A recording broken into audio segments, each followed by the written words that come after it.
I always thought my stepmother was just overly private. She had this one strict, unbroken rule in our house: never enter her home office. And never question her past. To my dad, she was the perfect, sophisticated corporate wife, polite, organized, and quietly charming. But to me, she always felt a little too perfect. Almost robotic. Whenever I tried to ask about her family or where she lived before meeting my dad, she'd instantly freeze, change the subject, or give my dad a look that subtly shut down the conversation. I figured it was just old trauma, so I let it go. Until yesterday. It was a suffocatingly hot Tuesday afternoon, and the central AC in my upstairs bedroom completely stopped working.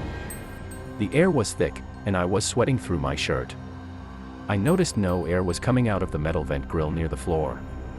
Hoping it was just a simple blockage, I grabbed a chair, a flashlight, and my dad's old screwdriver. I unscrewed the 4 rusty corners of the vent and pulled the heavy metal grill away from the wall. I shone the flashlight into the dark, dusty aluminum duct.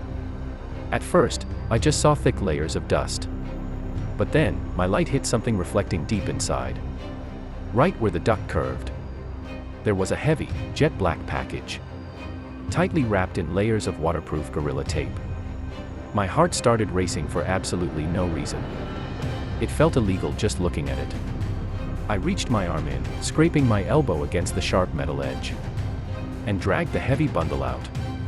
Using a pocket knife, I carefully sliced through the thick black tape. Inside was a dusty, expensive-looking leather journal. I sat down on my bed, my hand shaking slightly, and opened the first page. It wasn't a diary. It was a cold, meticulously organized logbook of names, bank routing numbers, and exact calendar dates spanning over a decade. But what made my blood run cold was the very last page. Underneath a bold, handwritten heading that read, "Active Targets," was my dad's full legal name, his social security number, and a percentage breakdown of his premium life insurance policy. Next to his name was a specific date highlighted in yellow, a date just 2 weeks from today. My breathing turned shallow. I felt dizzy. With trembling fingers, I flipped back to the older pages of the journal. There were 3 other male names listed in the exact same format. Every single one of those names had a heavy red line drawn through it, with the word "completed" written next to them. Keeping the journal open on my lap, I grabbed my phone and frantically typed the first crossed-out name into Google. A news article popped up immediately. A wealthy real estate developer from Chicago who died of a sudden, unexplained heart failure in his sleep 8 years ago.